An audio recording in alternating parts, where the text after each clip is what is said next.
Hello friends, आज हम जो टॉपिक डिस्कस करने वाले हैं उसका नेम है बॉडी मूवमेंट्स। ये जो चैप्टर है वो है चैप्टर 8 क्लास 6 साइंस का। आज हम इसकी जो इम्पोर्टेंट नोट्स हैं, इम्पोर्टेंट कंटेंट्स हैं, उनको डिस्कस करेंगे। सो चलिए हम अपनी वीडियो को स्टार्ट करते हैं। Human skeleton. तो सबसे पहले हम देखते हैं कि ह्यूमन स्केलेटन है वो क्या होता है। सो the human skeleton and skeletal system is made up of 206 bones। यानी कि जो हमारा जो स्केलेटल सिस्टम होता है, जो ह्यूमन स्केलेटल सिस्टम होता है वो 206 बोन्स का बना हुआ होता है।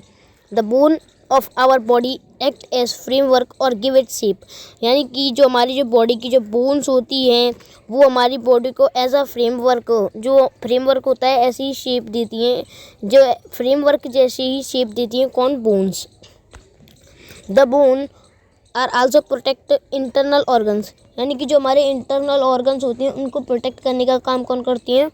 उनको प्रोटेक्ट करने का काम करती हैं बोन्स। अब हम देखते हैं पार्ट्स ऑफ ह्यूमन स्केलेटन। यानी कि जो हमारा जो स्केलेटन है, जो ह्यूमन स्केलेटन है, उसके कौन कौन से पार्ट्स हैं। तो सबसे पहले हम देखते हैं स्कल। तो the bones of skull is hardest of all the bones. यानी कि जो हमारी जो सभी बोन्स हैं उनमें सबसे ज़्यादा हार्डेस्ट है स्कल बोन्स। अगर हमारे पेपर में पूछा जाए कि सभी बोन्स में हार्डेस्ट बोन्स कौन सी है, हार्डेस्ट बोन कौन सी होती हैं, तो हम अपने आंसर में लिख सकते हैं स्कल बोन्स। जो स्कल बोन्स हैं वो सभी बोन्स में सबसे ज़्यादा हार्डेस्ट होती हैं। Skull bones protect our brain and rest of the facial bone give shape and frame to our face. यानी कि जो स्कल बोन है वो हमारा जो ब्रेन है उसको प्रोटेक्ट करने का काम करती हैं, और जो हमारी जो फेशियल, जो हमारे जो चेहरे की जो बोन्स होती हैं उनको भी प्रोटेक्ट करने का काम करती हैं। कौन? Skull bones. और जो हमारा जो चेहरा, जो हमारा फेस है उसको प्रोटेक्ट करने का काम स्कल बोन्स ही करती हैं। अब देखते हैं हम द स्पाइन। स्पाइन बोन कौन सी होती हैं। So the spine also called vertebral column और बैकबोन। यानी कि जो स्पाइन है उसको हमने दो नाम दे रखे हैं, एक तो है वर्टिब्रल कॉलम और दूसरा है बैकबोन। तो वर्टिब्रल कॉलम हम इसको, ये तो एक साइंटिफिकली नाम है, और जो दूसरा जो साइंटिफिक नेम है वो है बैकबोन। तो हम जनरली इसको बोलते हैं बैकबोन, तो हम बैकबोन ही बोलेंगे अगर हमें आगे डिस्कस करना होगा तो। So it consist 33 small bone. यानी कि जो बैकबोन है उसमें 33 स्मॉल बोन्स होती हैं, छोटी छोटी 33 स्मॉल बोन्स होती हैं। So it start from the neck down to the tail bone और हिप रीजन। यानी कि जो स्पाइन जो बोन है, जो बैकबोन है, वो हमारे जो नेक है उससे स्टार्ट होती है और जो हमारा हिप रीजन है उस पर जाके एंड होती है। अब हम देखेंगे द रिब केज। जो हमारा जो रिब केज है वो कौन सा है। यानी कि अब हम देखेंगे रिब केज के बारे में हम देखेंगे। So the joint of the chest bone and back bone together to form cage.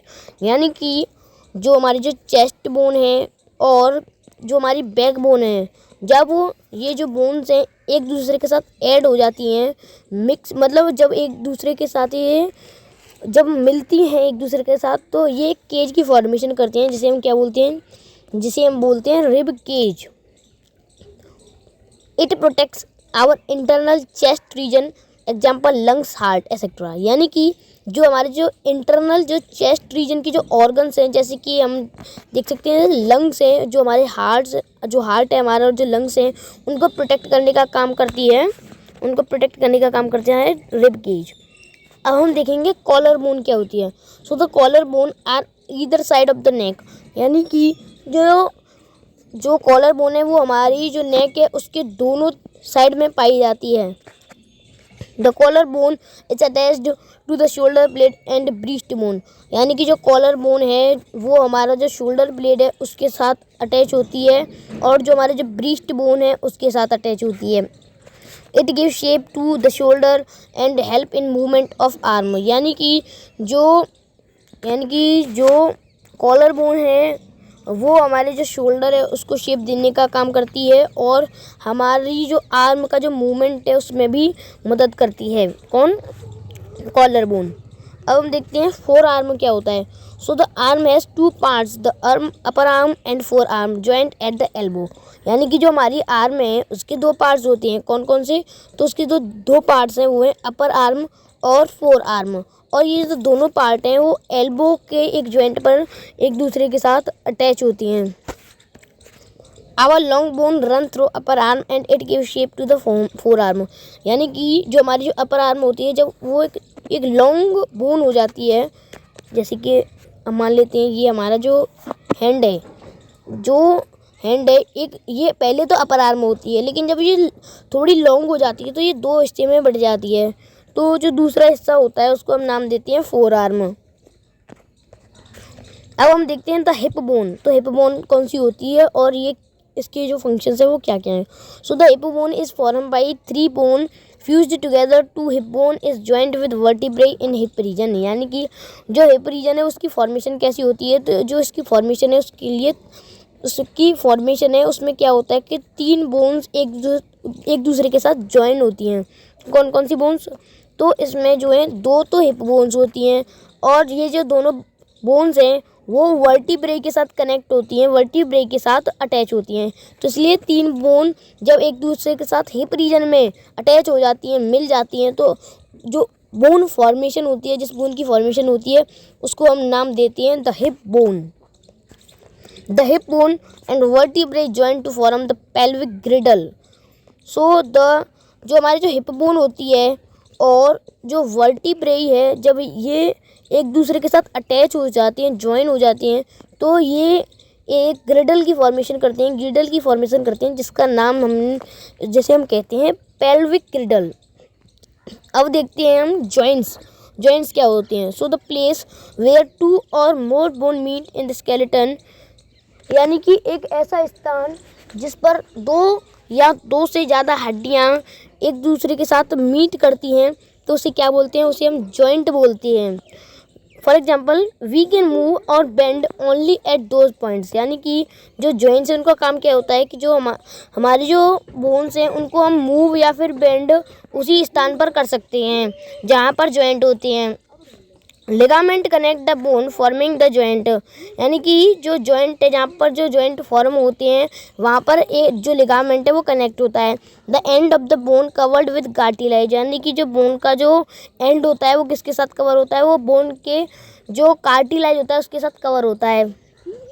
Fixed joint. अब हम देखते हैं कि फिक्स्ड जॉइंट क्या होते हैं। Some joint do not allow any movement, these are fixed joint. यानी कि कुछ जो जॉइंट्स हैं वो उनमें कोई भी मूवमेंट नहीं होता, तो ऐसे जॉइंट्स को हम बोलते हैं fixed joint. Example joint between teeth and jaw bone. यानी कि फॉर एग्जाम्पल हम एग्जाम्पल के लिए ले सकते हैं जो जॉ बोन है, जो हमारी जो जॉ बोन होती है और जो टीथ होते हैं, जो इनके जो बीच का जो जॉइंट होता है उसको हम बोलते हैं फिक्स्ड जॉइंट। अब हम देखते हैं the ball and socket joint. जो बॉल और जो सॉकेट जॉइंट है वो क्या होते हैं। So these joint allow the greatest freedom of movement और द मोस्ट मॉडिएबल। यानी कि जो जॉइंट जिनमें सबसे ज़्यादा फ्रीडम होती है मूवमेंट की, उनको हम बोलते हैं बॉल एंड सॉकेट जॉइंट। और ये जो जॉइंट होता है वो सबसे ज़्यादा मॉडिएबल होता है। फॉर एग्जांपल के लिए हम ले सकते हैं जो हमारा जो हिप और जो शोल्डर जॉइंट होता है उनमें जो हमारा, जैसे कि हमारा जो शोल्डर जॉइंट होता है, अगर हमारा जो शोल्डर है उसको हम चारों तरफ घुमा सकते हैं, तो हमने देखा कि हमारे जो शोल्डर है उसमें बॉल एंड सॉकेट जॉइंट पाया जाता है। अब कैसे कि हमें पूरी फ्रीडम मिली हुई है अपने हाथ को चारों ओर घुमाने की, तो इसलिए हमने जो इसमें जो जॉइंट है, शोल्डर जॉइंट में जो जॉइंट पाया जाता है उसको नाम दे रखा है the ball and the socket joint. अगर हमारे पेपर में आए कि किस जॉइंट में सबसे ज़्यादा फ्रीडम होती है मूवमेंट की, तो हम अपने आंसर में लिख सकते हैं the ball and the socket joint. अब हम देखते हैं pivotal joint. So the cylindrical bone turn in a ring type bone, full rotation not possible. यानी कि पाइवोटल जॉइंट ऐसे जॉइंट होती हैं जिनमें एक सिलेंड्रिकल बोन एक रिंग टाइप की बोन में कन्वर्ट हो जाती है, तो ऐसी बोन को क्या बोलते हैं हम, ऐसी जो बोन होती हैं, ऐसी जॉइंट होती हैं उनको बोलते हैं पाइवोटल जॉइंट। और इनमें जो फुल रोटेशन है वो पॉसिबल नहीं हो पाता।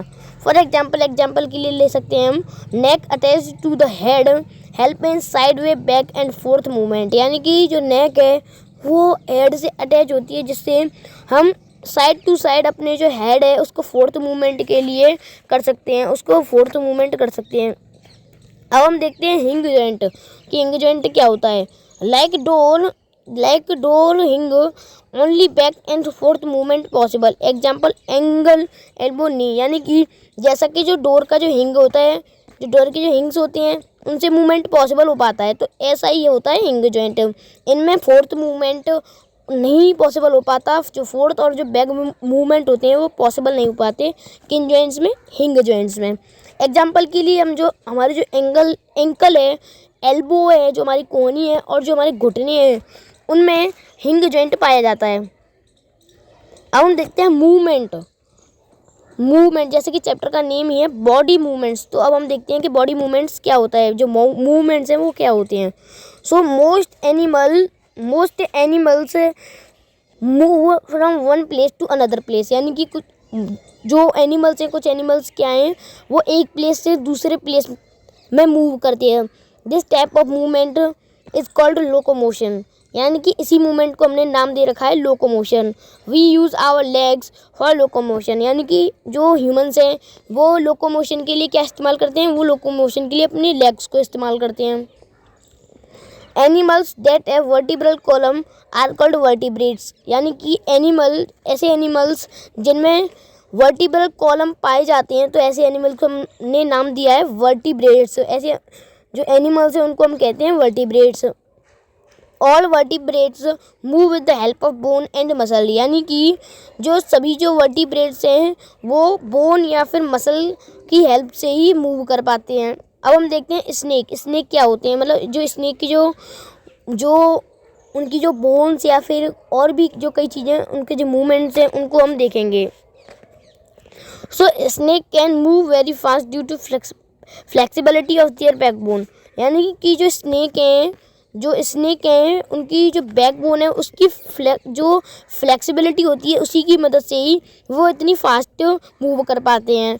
Snake vertebrates column is made up of 100 to 400 vertebrate that are connected to ball and socket joint, यानी कि जो स्नेक की जो वर्टिब्रेट्स जो कॉलम होती हैं वो 100 या फिर 400 वर्टिब्रेट, 100 से लेकर 400 वर्टिब्रेट से जो बॉल और सॉकेट जॉइंट है उससे कनेक्ट होती हैं। अब हम देखेंगे जो फिश की जो जॉइंट्स हैं और बोन्स हैं उनको हम देखेंगे और उनका जो मूवमेंट है उसको भी देखेंगे। The head and the tail of the fish is smaller than the middle portion. This type of the body is called as streamlined, यानी कि जो बॉडी का जो फिश का जो हेड है और जो फिश का जो टेल होता है वो मिडल पोर्शन होता है, उनका जो मिडल पोर्शन होता है वो स्मॉलर होता है। जैसे कि जो हेड है और जो टेल है उनके जो बीच का जो मिडल पोर्शन होता है वो होता है छोटा थोड़ा सा, और ऐसी बॉडी को हम नाम देते हैं स्ट्रीमलाइंड बॉडी। और स्ट्रीमलाइंड बॉडी का जो एग्जांपल है वो है फिशेस का। The shape is such that water can flow around it easily and allow the fish to move easily, यानी कि जो फिश की जो शेप है वो उनकी जो फिश की जो शेप है वो ऐसी होती है जिससे वो इजीली पानी में फ्लो कर पाती हैं और मूव कर पाती है। The skeleton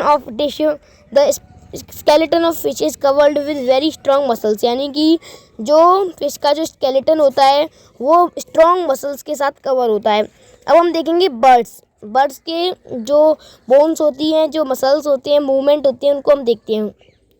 so a smooth streamlined body of a little resistant to the flow of air, यानी कि जो बर्ड्स हैं उनमें क्या होता है, उनकी जो स्मूथ स्ट्रीमलाइंड बॉडी होती है उनमें बहुत कम रेजिस्टेंस होता है और जिससे वो एयर में उड़ पाती हैं। A skeleton is made up of a hollow bones make birds light so it can hold body up in the air, यानी कि जो बर्ड्स का जो स्केलेटन होता है वो बहुत ही हेलो यानी कि हेलो बोन्स से बना हुआ होता है, जिससे जो बर्ड्स हैं उनका जो वजन होता है वो बहुत कम होता है और वो इसी की मदद से ही अपनी बॉडी को हवा में उड़ा सकती हैं।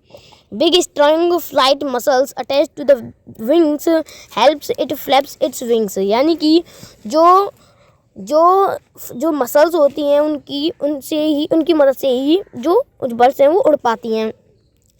Invertebrates move. Most of the animals are invertebrates. They do not have a vertebral column or internal skeleton made of bones, यानी कि कुछ एनिमल्स जो होते हैं वो होते हैं invertebrates, they do not have, और उनके पास वर्टिब्रल कॉलम नहीं होता है, और इंटरनल स्केलेटन जो है उनका वो बोन से बना हुआ नहीं होता है। अब हम देखते हैं इंसेक्ट्स के बारे में। So the insect have hard covering over their body और एन एक्सोस्केलेटन, यानी कि जो उनकी जो इंसेक्ट है उनकी जो बॉडी की जो कवरिंग है वो हार्ड होती है, और इन्हीं को हम नाम देते हैं exoskeleton. When insect walk 3 legs, 2 legs on, when insect walk 3 legs, 2 on side and 1 on the other, support the body while the other 3 move the body forward. When जो इंसेक्ट हैं जब वो उनकी जो लेग्स हैं वो तो दो एक साइड में होती हैं और एक साइड में होती है। इससे क्या होता है, उनकी बॉडी को सपोर्ट मिलती है जब वो उनकी जो बॉडी है वो फॉरवर्ड होती है। Most of the insect can fly with the help of 2 pairs of wings, यानी कि कुछ जो इंसेक्ट हैं वो विंग्स के 2 पेयर के साथ उड़ सकते हैं। Snails have soft body which they can pull back into their heavy shell, यानी कि जो स्नेक है उनकी जो बॉडी है वो सॉफ्ट होती है और उनका जो सेल है वो बहुत हैवी होता है। They have large flat foot which secret slimy substance with help they move forward, यानी कि जो उनकी जो बॉडी है उनकी जो फुट हैं वो फ्लैट होते हैं और उनमें एक स्लिमी सब्सटेंस होता है जिसकी मदद से ही वो मूव करवाते हैं। The movement of the foot is contracted by muscle attach to it, यानी कि जो उनका जो फुट है उनके जो मसल हैं वो एक दूसरे के साथ अटैच होते हैं और कॉन्ट्रैक्ट कर पाते हैं। अब हम देखते हैं अर्थवॉर्म के बारे में। So the body of earthworm is made up of many rings joined end to end, यानी कि उनकी जो अर्थवॉर्म की जो बॉडी है वो रिंग्स में बनी हुई होती है, जो उनकी रिंग्स हैं वो एंड टू एंड कनेक्टेड होती हैं। An earthworm does not have bones, यानी कि जो एक अर्थवॉर्म है उसमें बोन्स नहीं पाई जाती। Movement of earthworm is fixed first extend to front part block the body keeping the half portion fix to the ground, यानी कि जो अर्थवॉर्म का जो मूवमेंट है वो पहले तो एक्सटेंड होता है फिर थोड़ा कम हो जाता है फिर बढ़ता है, ऐसा ही उनका मूवमेंट होता है अर्थवॉर्म का। थैंक यू, आज के लिए बस इतना ही। ये वीडियो आपको कैसी लगी ये हमें कमेंट करके ज़रूर बताएं। अगर ये वीडियो आपको अच्छी लगी हो तो इस वीडियो को लाइक कीजिए, चैनल को सब्सक्राइब कीजिए, वीडियो को शेयर कीजिए, कमेंट कीजिए। Thank you.